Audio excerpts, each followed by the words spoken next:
when they were asked, they quickly withdrew one and allowed the other, which is clearly an abuse of the court process. To keep filing processes with the hope that one of them will stand is really not a good practice for a lawyer to do, and that is what happened. Decisions of the court today really confirms what we have been saying all this while, that there is no legitimate, legal, constitutional basis for all these processes that the former Attorney General has filed on behalf of Honorable Assafuah. Today you notice that even injunction, they had 2 injunctions on the record, and when they were asked, they quickly withdrew one and allowed the other, which is clearly an abuse of the court process. To keep filing processes with the hope that one of them will stand is really not a good practice for a lawyer to do, and that is what happened. The producer is from this country. We've never seen any development like that before. Whenever there's been a dispute as to the state of the Chief Justice in this country, start from 1980 to The Best in the Morning is on 92.7 Sunrise on 3FM. They're about the Chief Justice in question and panel the court, but never sat on the matter. I mean, so it cannot be right for the Chief Justice to sit on the matter. But that's it. We see the 3-2 ruling, very narrow decision. We'll wait for the reasons. 24 versus Attorney General clearly tells you that in reading the Constitution, you have to do so by the letter and the spirit. If anybody tells you that because something has not been clearly stated in the Constitution, and for that matter, it has no potency, I am telling you that that is not the case. 24 versus Attorney General clearly tells you that in reading the Constitution, you have to do so by the letter and the spirit. If anybody tells you that because something has not been clearly stated in the Constitution, and for that matter, it has no potency, I am telling you that that is not the case. 3FM Sunrise. The Best in the Morning is on 92.7 Sunrise on 3FM.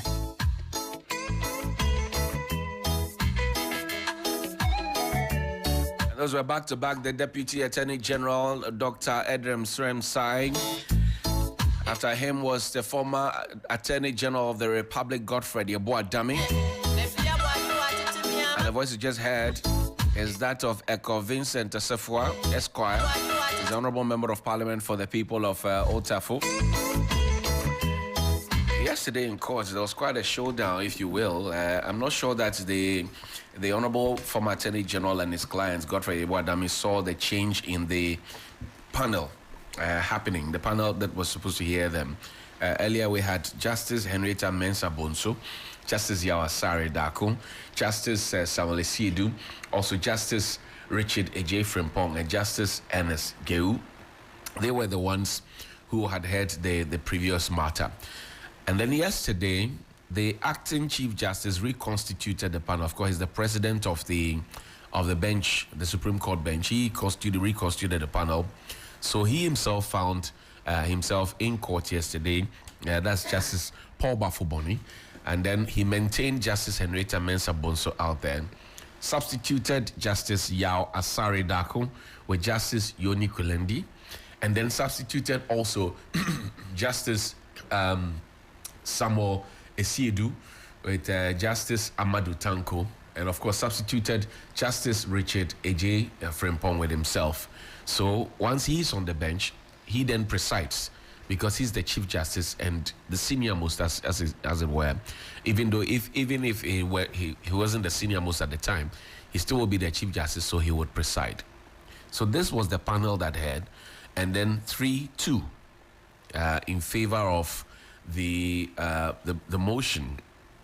Ellen, maybe you help us. The petition seeking removal of the Chief Justice. The Echo Vincent Assafuah had gone to court to say, look, I disagree, but there are other petitions as well before the court, right? All right. The injunctions, I should put it that way. All right. What did they say? All right, so these are injunction applications and how the Supreme Court dealt with them. Vincent Echo Assafuah versus AG filed March 27th. Struck out as withdrawn. Then you've got Ebenezer Osei Owusu versus the AG, filed on the same day, March 27th, also struck out as withdrawn. So Johnny, is it that the case they were struck out. They were withdrawn and subsequently struck out for that reason. Struck out as Right. withdrawn. Once you withdraw, it will be struck out because if you've withdrawn. Yes, you are not pushing forward your issues anymore. You are no came to longer the court to say interested. that this is happening. You are not happy about it. You want to injunct it. You want to stop it. And then you come to the court to say, okay, look, I've withdrawn the injunction that I intend to pursue. The court to say, okay, once you have withdrawn, then let's strike it out of our books. And then we've got Vincent Assafuah versus AG filed on April 24th. Now, that one, he did not withdraw, but it was dismissed by a 3-2 majority. And 3-2 majority means that 3 of the judges on the bench decided that, well, we are not in support of it. 2 of the judges decided that, yes, we are in support of it. Of course, Justice Paul Bafo-Boni, we are told, is part of the 3 that said yes. Justice Yuni Kulendi is part of the 3 that said yes. And then Justice Amadou Tanko is part of the 3 that said yes. Justice Henrietta Mensah-Bonso and Justice Yehu, NSJU says no. We think that the petition or the injunction should have been upheld. The reasoning will be out on the 21st of May, that is. But we know that sometime this week, if not today, her leadership, the Chief Justice, will appear before the Justice Poaman Committee to be heard. It will be heard in camera, so we will not get the benefit of what will be said in that room. However, there are those who are proposing that the whole, proceedings or entire proceedings be televised. That's right. But that would be contrary to what the Constitution says. The Constitution says it should be held in camera. Proponents of that idea are suggesting that the CJ should just waive that right to for a discrete procedure. Again, that's not in the Constitution. I don't know whether that can be considered. Right. And so they say if she says, well, it's my matter, I'm the one under scrutiny, this is my hearing, as it were, and I want it to be televised. Those are what the proponents are suggesting, that she do waive that right or waive that constitutional provision that says this is done in camera. I don't know how that would work. Does it lie in the mouth of the Chief Justice who is now on suspension to say that? It doesn't lie in the mouth. I think that it's the framers of the Constitution in their thinking thought that it will preserve the sanctity of the institution called the judiciary. That's right. So it is not about an individual's whims and caprices, because all through the process that we have, it has never been about an individual. It is about Madame Gertrude Torkonoo being the Chief Justice, and in that position, people thinking that she may have done 1 or 2 things that is not right by the rules. It is not about her individual personality. It is about the role of the Chief Justice and who fills that role. That's one. John Dramani Mahama referred the petitions to the Council of State, not in his capacity as John Dramani Mahama, because if it were John Dramani Mahama living in his house on the Spintex Road or the Airport Hills or wherever it is, I'm not sure anybody would have gone to give him any petition to see him. He is there acting in that capacity as President of the Republic. Anybody else on the Supreme Court bench or in the Council of State are all acting in their professional or, if you like, original capacities. They are not acting as individuals. So those who are proposing that, I may find it a bit problematic, because it is, first of all, to preserve the sanctity of the institution called the judiciary, not an individual. They also add on to that request or that idea. Sorry, but can you imagine if this is televised and, things get heated up, things are said to each other, and then her leadership, the Chief Justice, is not found guilty of anything, and she's asked to come and continue her work? Can you imagine how people will be looking at her from outside? I mean, if you're appearing before her, a certain prejudicial mind that will preoccupy your head. It's for the protection of the institution. I agree with that. For those who want it televised, what's the reason why they want it televised? Is it because number one, they want to know what happens, or number two, I'm sure they have doubts. Yes, so they don't trust the happenings during the committee. If that is the case, if they don't trust it, then how did we arrive at this point? And then how would we solve it? So if the committee hearings happen, should we expect communication from both parties? If maybe the committee would release a statement to say that A, B, C, D, because of this, the Chief Justice should go. So the suspended Chief Justice should go. If the Chief Justice feels she has been hard done, then she also comes to say her side of the story. Right. Then we're getting somewhere. We're getting to know what really happened. But to call for it to be televised when a lot of things could go wrong, a lot of things could also go right. Like you're mentioning, if tempers flare, if there are sensitive revelations about Ghana's judiciary, it's not good for all of us to get to know, and then we'll lose a lot of trust. I'm even saying that, look, we're getting to the point where this whole process is supposed to be in camera, it's supposed to be a matter of secret, right? Now, you have people claiming on the streets that, oh, I've seen the petitions, I've read the petitions, I've read the responses. And you ask yourself, how did they come by them? I've seen some purported copies of the petition. I have not bothered to read them. Why is that? Because it is not my business to know what is in there. Because a lot of the time, what is out there may not be May the not be petition necessarily. at all. We're spending maybe 20, 30 minutes, 1 hour of my life reading A fake document. fake document or special nonsense. Or counting fake money. I don't want to be in that situation. I think that I believe in the institutions of state that we have, and you know, sometimes you also think that, okay, why the swift change? Because there were people who believed so much in the institutions of state not so long ago. The law is the Under law. 6 months ago, they believed so much in the institutions of state. What changed? Because the institutions remain the institution. There are some persons in there who still remain within the institution and based upon which they had trust. That has not changed. So why now? What really has changed within this short period of time that we cannot trust the institutions so much that we want everything to be out there in the public domain? Mind you, once you start showing it live on television, websites will stream it, online platforms will stream it. It will not stay in the jurisdiction of Ghana. It's going everywhere. Everywhere. People are allowed to make comments, you know, as they watch the Exactly. stream. Can you imagine? Your Chief Justice now becomes literally, for want of a better expression, naked before the whole world. And that kind of aura and the respect and the reverence that comes up. You know, you meet a judge and you are very careful, you know. Yeah. How many of us even get an opportunity to meet a judge? Some people's first experience with a judge is when they enter a courtroom and the judge is up there and they are down here. Yeah. Right? That's the only experience they may have with a judge. Some are fortunate to be relatives with them, so they get to see them at functions. Some are fortunate to be bankers of judges and all of that. I mean, people have privileged relationships with judges. But then for you to put a Chief Justice out there and have another member of the bench or two senior members of the bench down here firing questions and asking questions, what you are seeking to preserve is now then destroyed. I'd rather have that they do that in camera. I agree.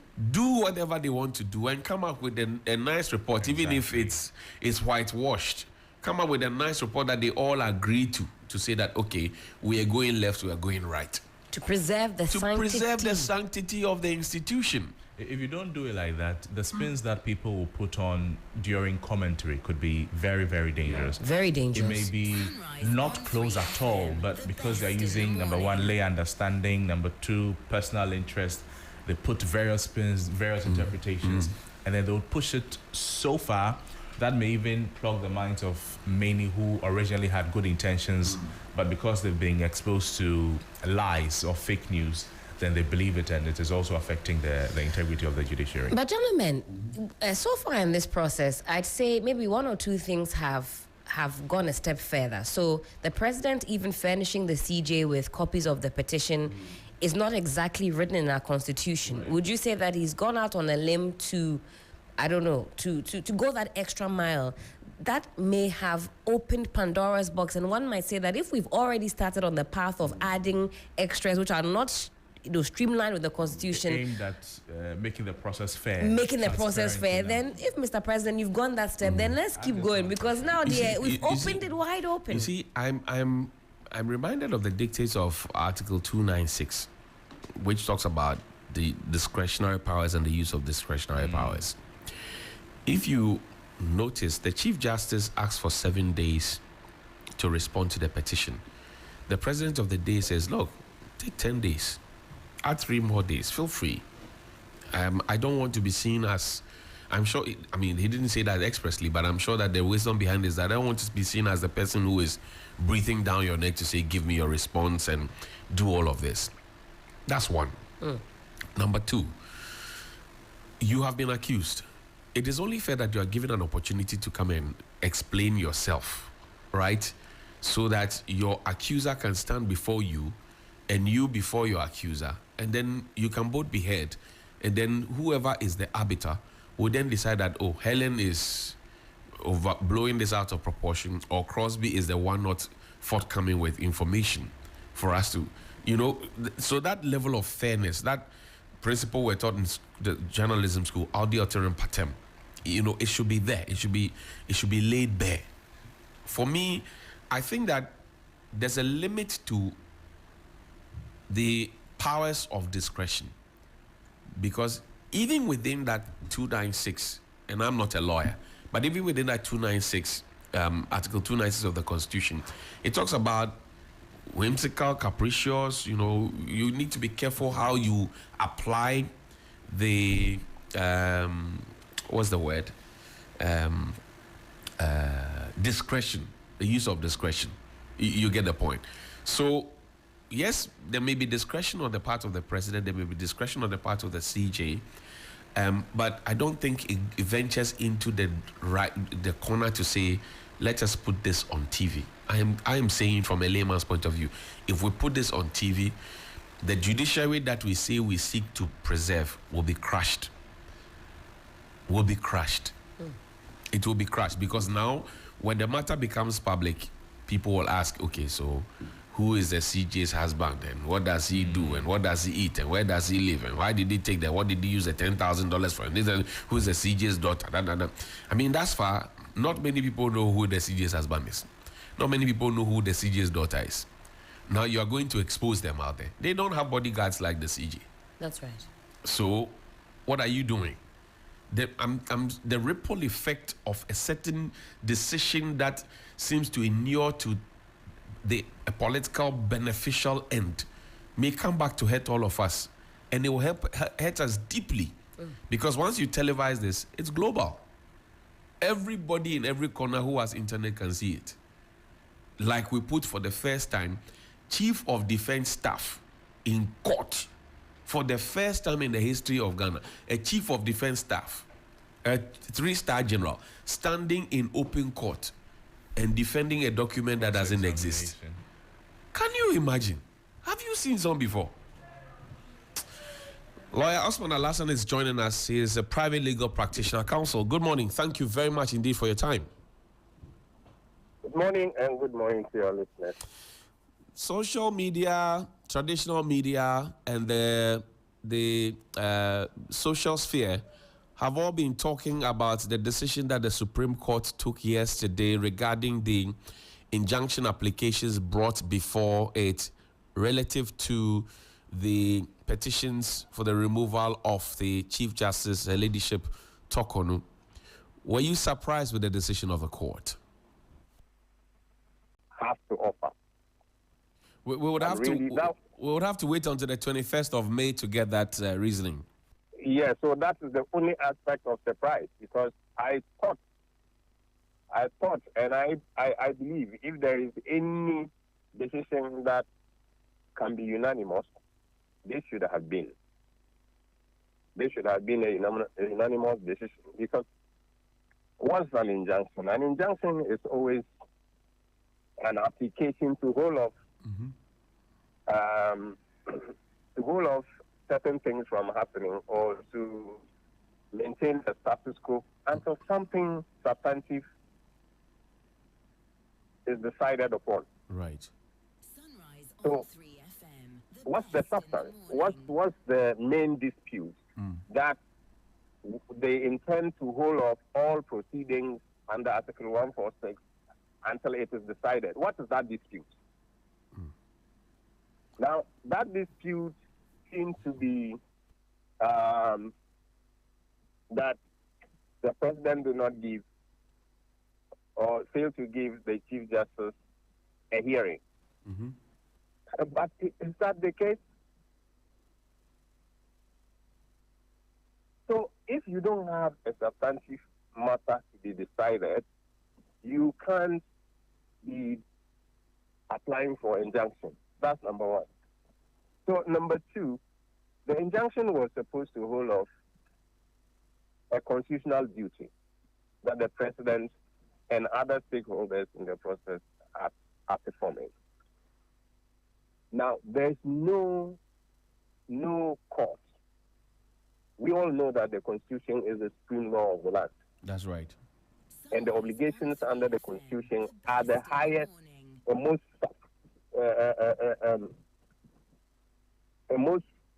sanctified obligations. You know, so no court decision can hold off the performance of a constitutional obligation. Right. Now, the constitutional obligation is even for the president. And now, if you look at our Article 57, I think clause 4 or so, you know, the tendency of that application cannot hold off the proceedings, one. And the injunction that they are seeking is seeking to actually stop what the Constitution says the president should do. And that would be against the oath of the president. You know, if you look at the Constitution, the preamble, and you look at the various oaths of office, now each one of them, including the Chief Justice and the judges, swear to us as people that they will uphold, preserve, and protect the Constitution. Right. What does that mean? It means that anything that the Constitution wants done is the highest thing that the judges, the executive, and the legislature must protect. So it is not in the place of the judiciary to stop a clear constitutional function. And so for me, the surprise of the decision, you asked whether I'm surprised, yes. That's right. The surprise of the decision is what the dissenting judges really will base their dissenting on. I really want to see that. Great. And I was surprised that there were 2 judges out of the 5 who actually dissented. But be that as may, knowledge is wide. we want to see the argument, the reasoning behind the dissenting judge's decision. Very well. Now, what does this decision of the Supreme Court mean? Now, the 2 petitions or 2 injunctions have been withdrawn. One has been struck out by a 3-2 majority decision. What does it mean going forward for the processes that have already been set in motion per Article 146 of the Constitution? It just means that the process will go as normal as it has been. As we always say in legal parlance, it takes its normal course. So the committee set up to do a further inquiry of the matter will proceed with the inquiry and give us the outcome of their findings, their reports, and their recommendations to the president. What do you think of a public show of the proceedings? Some of the view that let's televise this, let's show it to the world so that we know that everything is fair and nobody is trying to muzzle anybody into a corner. What do you say? No, I think that as I said earlier on this program, on this station, there is always a reason for why the proceedings are to be in camera or confidential, because there are prejudices that can be provoked within people who do not have knowledge of legal process if the the procedure or if the allegations and the procedure is open to the public, they can come to prejudicial determinations of things that are actually defended. And so if the Chief Justice gets absolved at the end of the day, it will still remain a scandal in the mind of people about what is going on. Though it appears that the constitutional intention in this regard is somewhat defeated by what people we find in circulation, whether true or false, representing the allegations in the petitions and the proceedings. I don't know how people get to know them and then get them out. But for me, I think it should be confidential. Now, number two, even if we all agree that it shouldn't be confidential, it should be something public so that we are privy to what the committee of inquiry is doing and whether the proceedings are fair against the Chief Justice or otherwise. Then we have to rather be advocating for a constitutional amendment, because at the moment, there's no way you can interpret Article 146, Clause 8, I guess, to mean that some part of the proceedings under Article 146 must be public. Because the Constitution is clear, it states in no uncertain terms that the proceedings, the whole proceedings under Article 146 must be confidential. So if we agree that it shouldn't, then we rather have to be talking about amendment of the Constitution, amendment of Article 146, so that we don't do things inconsistently with express provision of the Constitution and think that that is the spirit of the Constitution. No, that's not it. For me, there must be an amendment to Article 146 before anything contrary to Article 146, Clause 8 can be done. Now, again, there are those who say if we don't stop this process and we continue with this process, we will be attacking the judiciary and breaking it down. I'm sure you followed the demonstration of the minority and some other interested parties. Yeah, I get you. But why do people argue like that? Why do people argue like that? That if the Constitution makes provision for the removal of somebody, an officer, then it means it is an attack on the independence of that authority. In all the organs of government, that are established by the Constitution also provides the means by which they can be out. And that is supposed to be providing an avenue for accountability. And the judiciary is not an exception. The judiciary is established by the Constitution, and the Constitution makes provisions for removal of judges, Superior Court judges, and the Chief Justice. So how can anybody interpret the removal process to be an attack on the judiciary? I don't get it. So it means that the constitutional to Article 146 is an affront to judicial independence. Is that what they are saying? Because if the argument is that, okay, the conditions stated at Article 146 are not met, and so what is going on is unconstitutional, that would be a different argument. But they are not attacking anything done unconstitutional or inconsistent with Article 146. They are saying that the mere fact that the Chief Justice is being suspended and the proceedings, an inquiry is being made according to the Constitution for allegations against her, it means it's an attack on the judiciary. So if an impeachment of the president starts today in Parliament, is it an affront to the executive? If the Speaker is being removed, right, or a suit is initiated in the High Court for the removal of the Speaker, right, is Parliament or legislature being undermined? I mean, it doesn't make sense to me. The argument should have been that, what the allegations are do not meet the threshold for this to be done. But nobody can say that, because for me, I still believe that the allegations and the proceedings are confidential. I don't know for sure. And I don't know whether what is in circulation is an actual and exact representation of what was presented to the president and the committee. And so no one can actually say that, oh, the allegations, the prima facie determination, and all that is unconstitutional. Not yet. And even if we have to take into account what is in circulation, for me, if I were to be an independent, I'll find a prima facie determination. And if I find the prima facie determination, it doesn't mean the Chief Justice is going to be removed. It just means that, okay, it calls for, it makes a case for her to answer. That's all. And if she answers the case appropriately, then she remains in her office.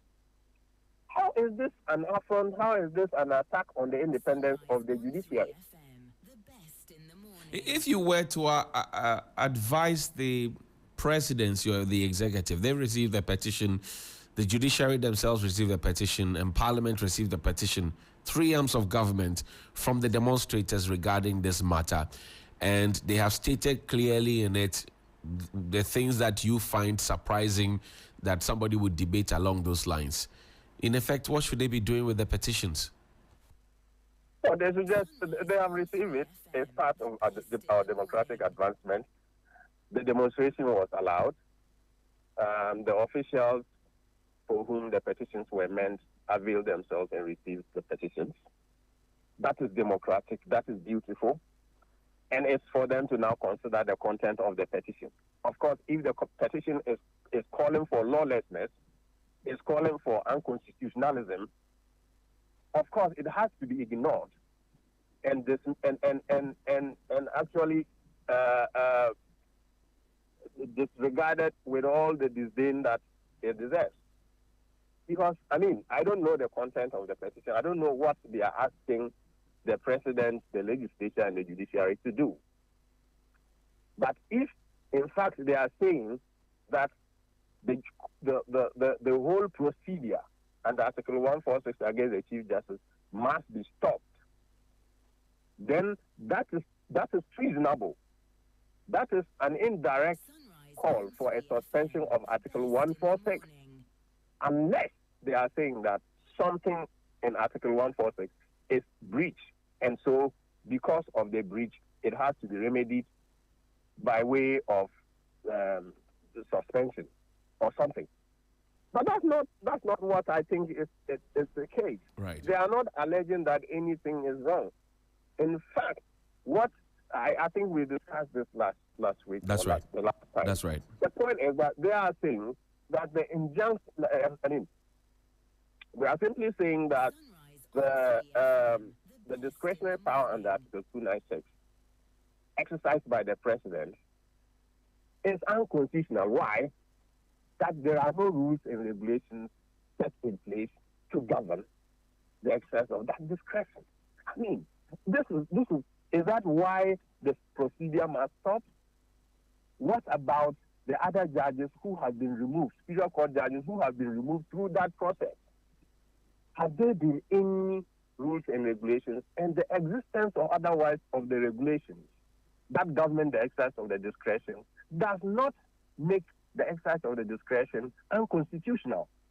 It is clear the Supreme Court itself has come to that determination in several cases, that yes, any authority who is conferred with discretionary power must come out with regulations except the judiciary or judges.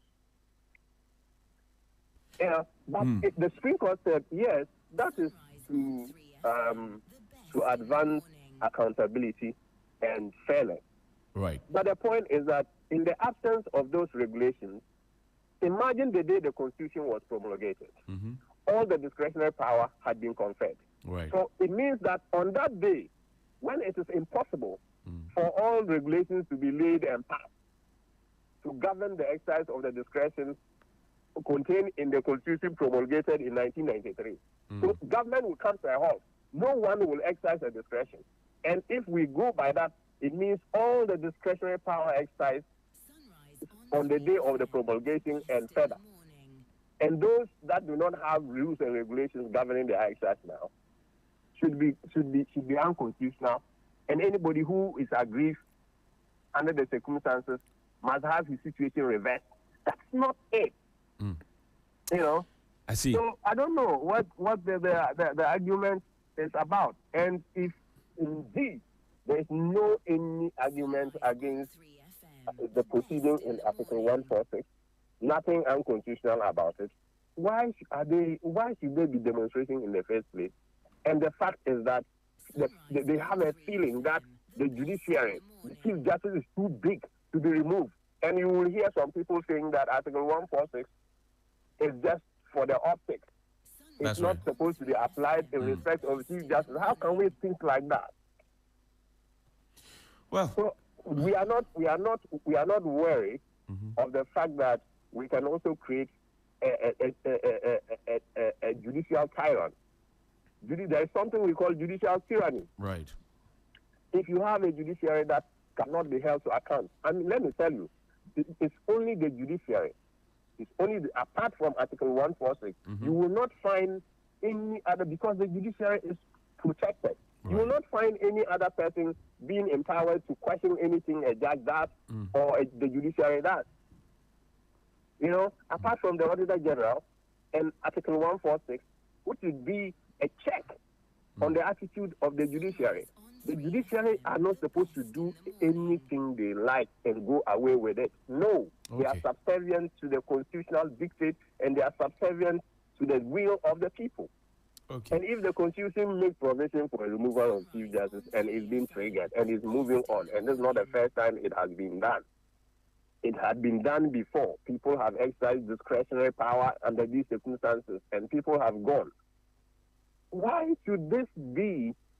Why are we now being made to understand that the procedure is an affront, and it appears that the whole of Article 146 in respect of the Chief Justice is an affront to judicial independence? And who grants the judicial independence? And this is not the same Constitution. Thank you very much. Counsel Osman Al-Hassan is a private legal practitioner. We're grateful that you could join us this morning. Thank you so much. Helen, why do you argue like that? Why? Some very interesting thoughts there from Osman Al-Hassan. Why do you argue like that? Why? What do you mean? Why do you argue like that? What have I argued about? That the Chief Justice is a woman, so we should not remove her. Why do you argue like that? I have not even plugged you have not into said that. Okay. I know some of our Christian moms had something to say about that. But regardless of the gender of the Chief Justice, as Osman Al-Hassan Esquire said in his closing thoughts, nobody's above the law. These safeguards are put in place so that democracy prevails. You know, you hear the likes of Vincent Assafuah who went to court, and many others talking about Alexander Penyomakin talking about retaliatory politics. You hear Vincent Assafuah suggesting that one or two things may have been done wrong in the past. Is that really an admission that they knew that they were doing wrong things, but they went ahead to do them anyway? And now, even before anything happens, you know, constitutional or unconstitutional, they're already raising red flags. Johnny, Chief was saying, "Your trust are no names in the church, but so who trust Asano? That's when Grofin our chief. That's one can't show up. When you say church, so maybe to wait, the one who is carving the path does not know that his back is crooked. But if you are carving the path and you have people standing behind you and they don't tell you that your path is crooked, that means that they know that your path is crooked. They are just not minding. So that is what it means. That although the main leader, maybe the president may not have known, his followers, his appointees, his ministers, they knew very much aware. Because they're admitting it right now. Why will you not admit it earlier by come and say that, okay, some wrongs were done in the past, don't repeat the same. Where you are wronging it, you know that you are wronging. But it's good advice though. If wrongs were done in the past, what is wrong yesterday is still wrong today. What do you say to those who say atika katipo? 1-1 draw. It's children's play. It's not. it's not nation building. But it's a cautionary tale. Yeah, atika katipo. It's a cautionary tale. You just have to test the mood and temperature of the nation to know that duty bearers have to be very cautious. What you do today will be waiting for you tomorrow. Mind you, NDC will not be in power forever. That's a fact. Will definitely come one day. and then 2028 or maybe the 2032 the other years. If it happens, and if they also want to say, okay, because you did us this, it will do you this, then where we're going. Anyway.